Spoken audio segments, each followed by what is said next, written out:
Welcome to Intro to Sociology with Monica Casella. This is the sociology of gender and sexuality. But before we get into the slides, we're going to do a riddle. So, a father and son were in a horrible car crash that kills the dad. The son is rushed to the hospital. Just as he's about to go under the knife, the surgeon says, "I can't operate. That boy is my son." And so my question to you is, who is the surgeon? So if you thought that this riddle was confusing because the father is dead, then you are in the majority of people who hadn't considered the mother could be the surgeon. Researchers used this riddle and found that respondents, 16 to 17% of respondents identified the mother as being the surgeon, which just goes to show that we have some pretty strong ideas about gender and occupations. So these lectures will be broken up into 4 parts. The first one will be gender identity and sexual orientation, which is what this video is about. Then we'll talk about social construction of gender, the perspectives, and finally sexual discrimination. So what is the difference between gender identity and sexual orientation? Okay, so this is a simplified diagram that talks about sexuality, sexual behavior. So that's when you say heterosexual or homosexual, bisexual, celibate. There's also asexual. So it gives you a general idea of how to look at different types of being when it comes to gender and sexuality. Okay, so first we're going to talk about sex, and this is biological sex. This is either male, XY in your DNA, or female, which is XX, especially as it references to reproductive functions. So basically, this is the hardware that you're born with. There is a small proportion of society that are considered intersex, and so this is when there's a variety of different kind of conditions, but their reproductive or sexual anatomy doesn't fit what you typically would expect for somebody born as XY or XX. A lot of people don't know this, but do you know who Jamie Lee Curtis is?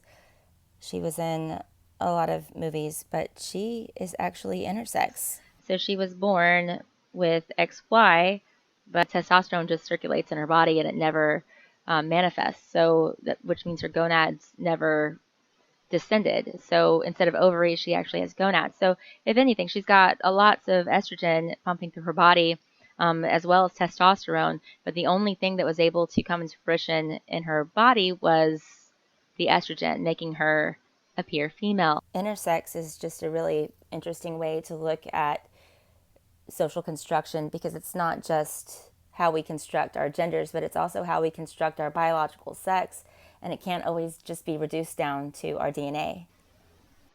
Okay, so here's some more definitions. This is the primary sex characteristics.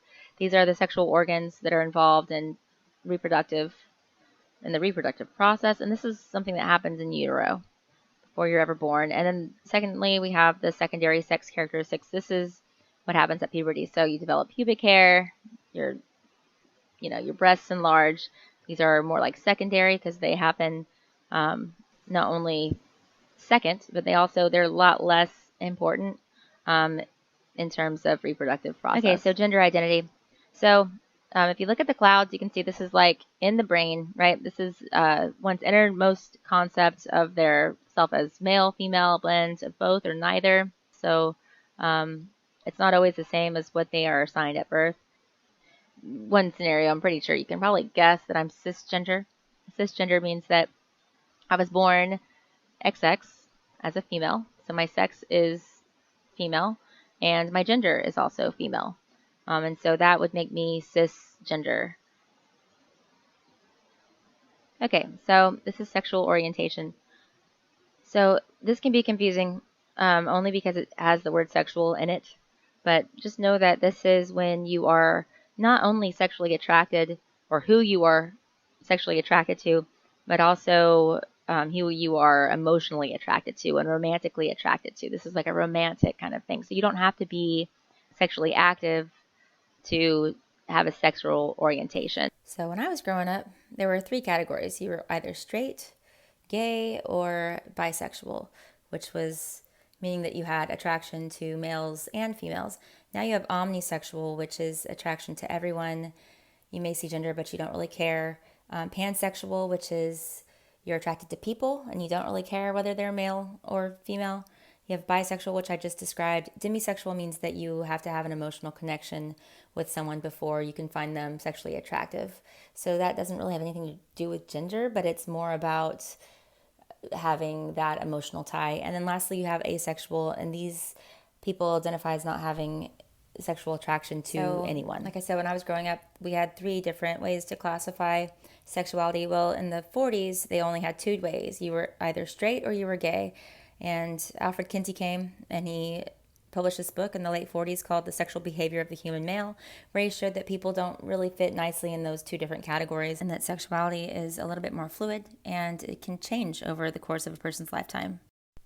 So Alfred Kinsey wrote the reports. He included a sexuality scale, and now we refer to it as the Kinsey scale. It's 6 different points. So it starts with heterosexual behavior. So that's exclusively heterosexual behavior, meaning that you only have opposite sex attraction and you've only had opposite sex sexual experiences.